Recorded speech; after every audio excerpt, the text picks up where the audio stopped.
Pardon? Okay. Okay, thank you.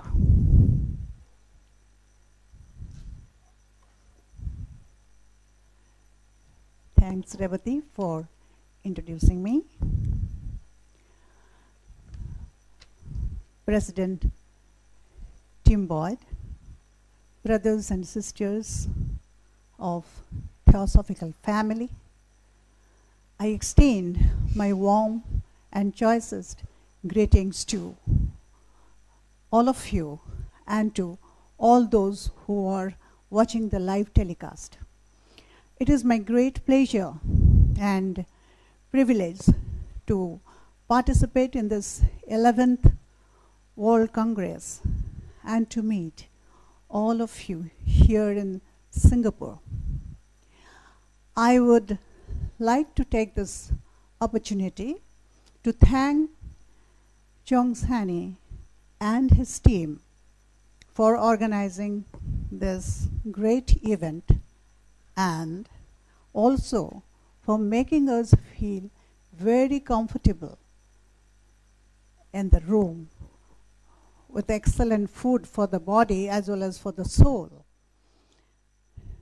Now I am going to share with you some of my thoughts on the topic consciousness, compassion, and contemplation, their universality, their interrelation, and their place in practical theosophy.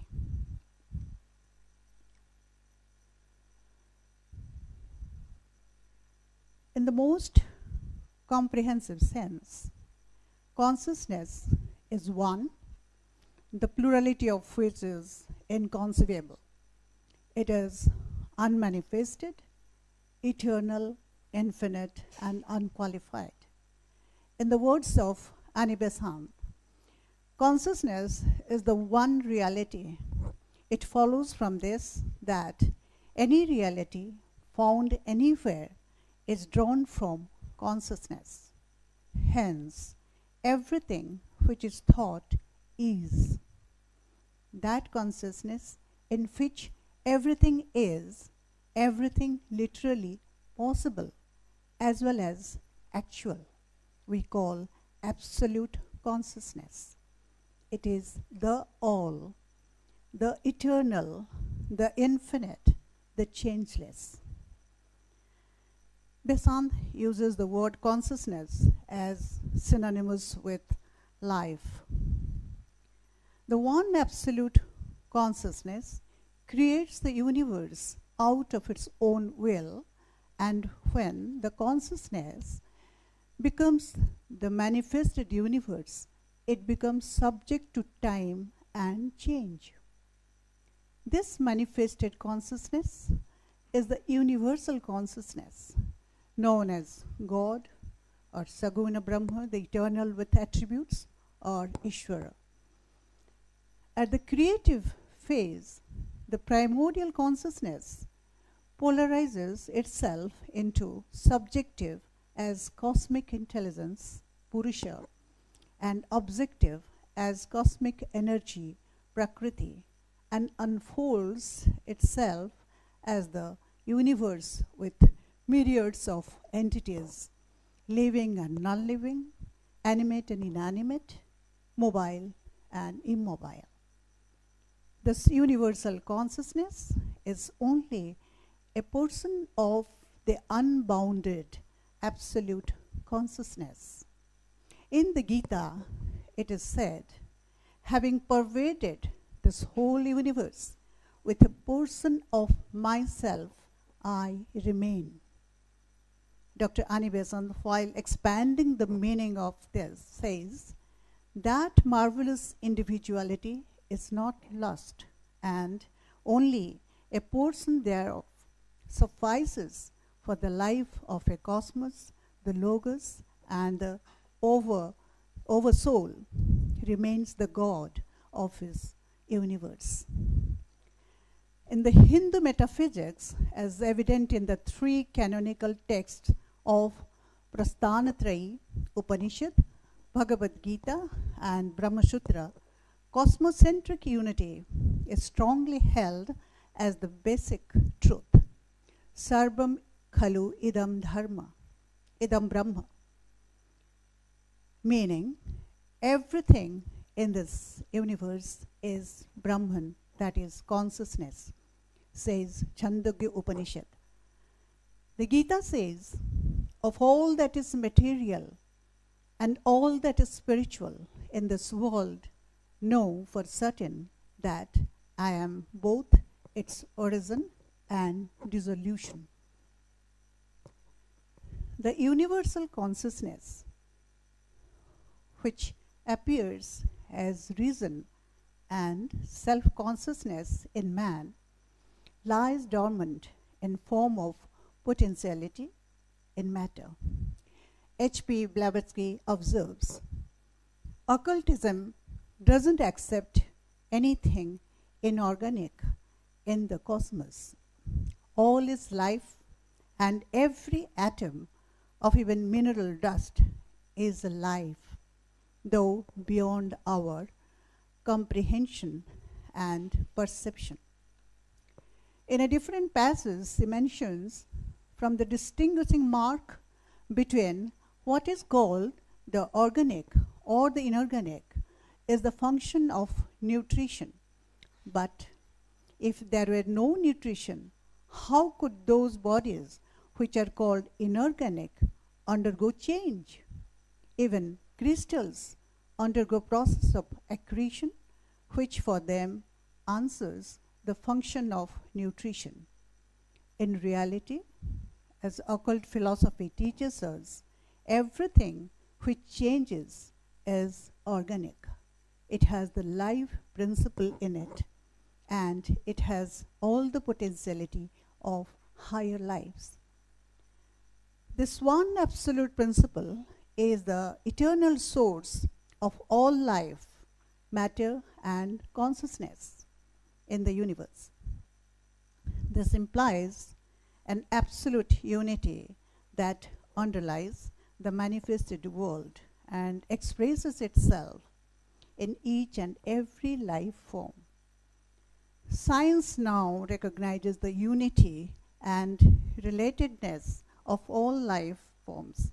To quote David Bohm, a great physicist, ultimately the entire universe has to be understood as a single undivided whole in which analysis into separately and independently existing parts has no fundamental status. The quantum theory forces us to see the universe not as a collection of physical objects, but rather as a complicated web of relations between the various parts of a unified whole. This fundamental unity underlying the manifest world is called by Bohm the implicate order. In the external world of space and time, according to Bohm, things and events may indeed appear to be separate or discrete, but beneath the surface, in the implicate or frequency realm, all things and events are spacelessly, timelessly, intrinsically one and undivided. Creation, in the theosophical sense, has two phases, involutionary and evolutionary. The former is one of progressive materialization of the cosmic consciousness and hence of monads from the highest spiritual to the grossest physical field of energy. The latter is one of progressive spiritualization of the monads from the grossest material to the subtlest spiritual state. The latter process of unfoldment of the monads is known as evolution. During materialization, consciousness is reduced to 6 lower levels in which the monads get deeply entangled, and during the phase of spiritualization, it is the monadic consciousness that guides evolution. It is the theory of involution which explains the potency and the promise of the evolutionary direction leading to self-transformation and realization of oneness of life or consciousness. Aurobindo states in a similar tone that there is a supreme consciousness which has descended into matter and is gradually working itself back through the multitude of life forms which inhabit the universe to a state of realization of the oneness which has been its condition all along. In the words of Aurobindo, nothing in the supramental sense is really finite. It is founded on a feeling of all in each and each in all. It creates no walls of limitation. The understanding and feeling of oneness with the entire universe is an ideal to be achieved in one's lifetime. This is the ultimate in human development, and only human beings have that potentiality to achieve this end. This is the birthright of each and every individual. For the realization of oneness of life, two attributes are essential: the understanding of the universal consciousness or the oneness as the transcendental ground of all existence, and compassion for all. In fact, both wisdom and compassion go together. The Buddha underlines that the cultivation of true knowledge, that is wisdom, and compassion are the twin prerequisites of enlightenment. According to Buddhism, Dalai Lama says, compassion is an aspiration, a state of mind wanting others to be free from suffering. It's not passive. It is not empathy alone, but rather an empathetic altruism that actively frees others from suffering. Genuine compassion must have both wisdom and loving kindness. That is to say, one must understand the nature of the suffering from which we wish to free others. This is wisdom, and one must experience deep intimacy and empathy with other sentient beings. This is loving kindness. Wisdom or knowledge is something intellectual relating to the left brain, and compassion is highly developed emotion that relates to the right brain. These two are generally considered as incompatible, but in reality they are complementary and they are necessary for self-transformation as well as realization of oneness of being. In the Voice of Silence, Madame Blavatsky says, compassion is no attribute. It is the law of laws, eternal harmony, a shoreless universal essence, the light of everlasting right and fitness of all things, the law of love eternal. The more thou dost become at one with it, thy being melted in its being, the more thy soul unites with that which is, the more thou wilt become compassionate absolute. Compassion is the modification of love. Like consciousness, love is universal and divine. It is a natural binding force of the universe.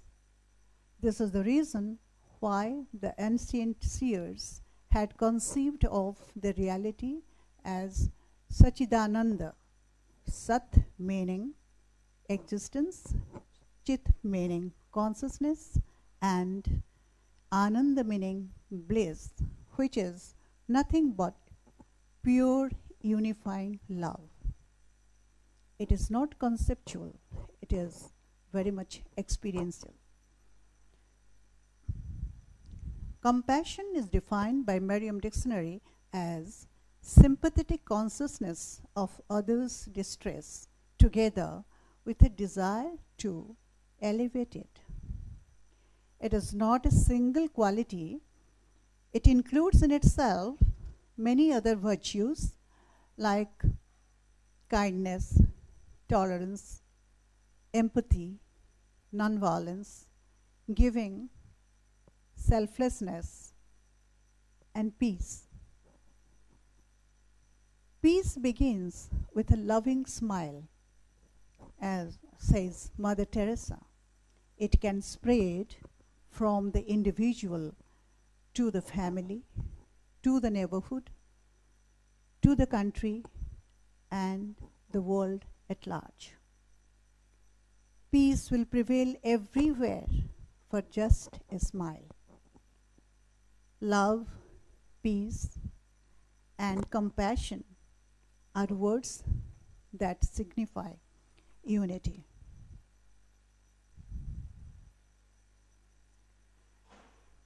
J. Krishnamurti often used to say, "You are the world is you." From this unity or wholeness comes compassion, which he explained as compassion is compassion. It is not your compassion or my compassion. Sodium is sodium, not my sodium or your sodium. The moment you say you are compassionate, you are no more so, for a sense of separateness comes in and comparison, which flowers in a state of wholeness, disappears. The Buddha taught compassion for all. Nirvana is not to be sought by a Buddhist for himself alone, for that would be selfishness, but for all humanity. A well-known Sufi saint said, "If men wish to draw near to God, they must seek him in the hearts of men.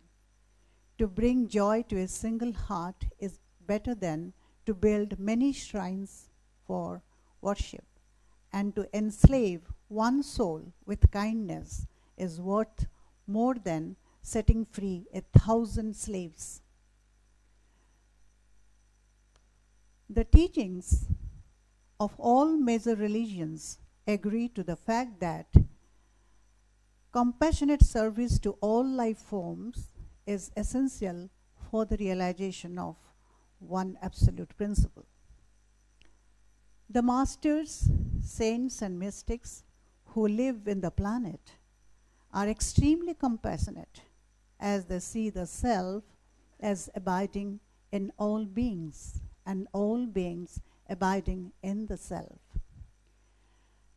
In late 19th and early 20th century, there lived a great saint, Sai, in Shirdi, India, who felt the lashes on his back when he saw a horse being whipped. On another occasion, he asked one lady to get some food for him as he was feeling famished. When the lady came with the food, he gave those food to a dog who was barking at that time, and felt his hunger satisfied when he saw the dog eating the food. His deep harmony with all creatures sprang from his union with the very source of all beings. To those who have realized the whole, the oneness, everything is holy, and they treat every form of life with compassion, loving care, and reverence. They can never see the world with the utilitarian eyes of the materialists, viewing others, humans and non-humans, as objects to be used, abused, or enjoyed. They are incapable of harming others, or exploiting the weak, or killing the animals, or ravaging a forest. For they feel all creatures as parts of themselves. To be identified with all, one has to live in and through it. One needs to live with other sentients and insentient beings in order to cultivate the feelings of love, care, and compassion. Life in the world is not incompatible with the spiritual life. What is incompatible with it is a worldly life in the senses and of the senses alone. Individual human beings, therefore, need to rise in consciousness above the physicality, that is the body, and the separative mind, which create its false independent identity for worldly pleasures. Today, humanity is caught in an existential paradox. On the one hand, people across the states, nations, continents have been brought together by the wonders of science and technology. One can physically reach another part of the world within a short span. One can watch things happening at distant places. Though we live huddled together in a small space called the globe, artificial barriers have been built to divide humanity in the name of nationality, religion, language, race, gender, status, and so on. Though we have been forced to live together, we are yet to learn and practice how to live together with love, compassion, peace, genuine concern, and respect for each other. From this spiritual standpoint, man is expected to rise above to realize the unity underlying the diversity. The ancient seers spell out the necessity of extending fellowship to flora and fauna, even to the so-called inanimates, because every created thing and being partake of the same essence and are interrelated. The Upanishadic concept of cosmic family, Vasudhaiva Kutumbakam, is both a social and a spiritual ideal to be lived. But unless we are global in our mindset, global living shall remain as mere utopia. The need is to bring about transformation in the core, shedding the rust and rust accumulated over it across so many years or lives. A change in the perception, in the mindset of the individual is urgently needed. This change is possible through contemplation and contemplative practices. Contemplation is awareness. One of the definitions of contemplation is the continued attention of the mind to a particular subject. It is constant watchfulness. Commitment is involved in contemplation. Once the goal is fixed, one is committed to achieve it and generate a continuous process of thought in that direction. Contemplation is a means to self-transformation and to broaden the frontiers of compassion.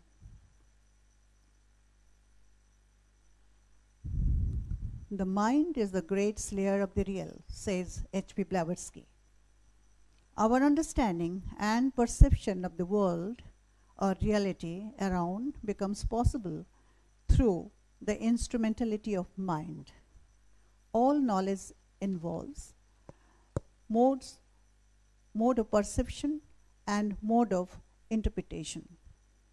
As is the mind, so is the perception of the reality. Needless to say that mind and the mental constructs are individual specific, because every individual follows its mind of evolution and occupies a particular rung in the ladder of evolution. So, when one perceives the world through his or her mind, it is his or her world, own world. Thus, the mind, which is supposed to give us the true picture of reality, becomes a hindrance in the process of perceiving reality in its virgin state of unity. Mind is not the ultimate agent of knowledge. Rather, mind is made instrumental by consciousness, which is the ultimate agent, the ultimate subject of all perceptions and agent of all actions.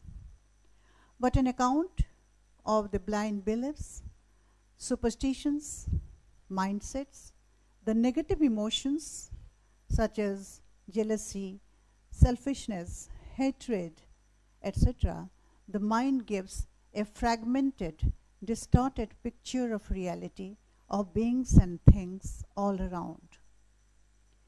Therefore, in the first step of contemplation, the mind needs to be focused on one thought, the oneness of being.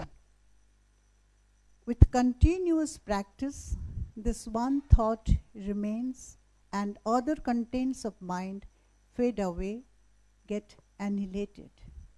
The contemplation, which starts as a conceptual practice, becomes experiential. Sincere and committed contemplative practices result in experiencing connectedness with all beings and things that culminate in the union with all, the greater self, the universal consciousness. When one is awake at a deeper level of consciousness, life is lived in a different dimension, whether it is in family or workplace or social congregation. A perception of such unity naturally leads to a sense of harmony, sharing, serving, and loving. It is a dimensional shift in the way one perceives and experiences life. Today, the world is in a transitional phase. Old order is bound to change, giving place to new. The human society needs a new meaning, a new dimension to life, and a new system. Practical theosophy fulfills this need. Practical theosophy lays emphasis on contemplative practices with resolute will and steadfast commitment, which enables one to find the underlying connection and deeper affinity with other beings and things in the society as well as in the world. As a result, domination, intolerance, hostility shall make rooms for equality, understanding, and compassion. The fragmented consciousness shall find itself as integrated with the universal consciousness immanent in everything, microcosmic and macrocosmic. Thank you.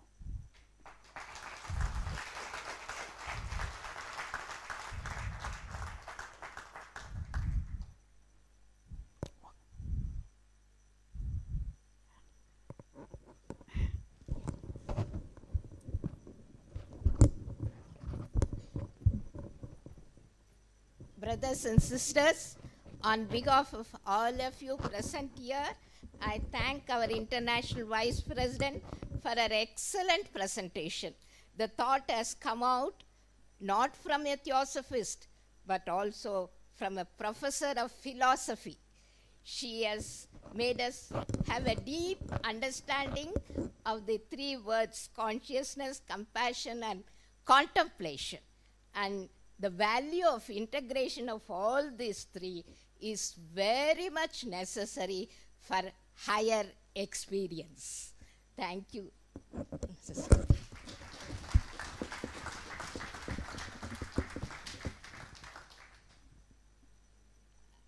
Our next session is Tip Talk by Mrs. Clemis Petter, and her theme of the talk is what is our role in education.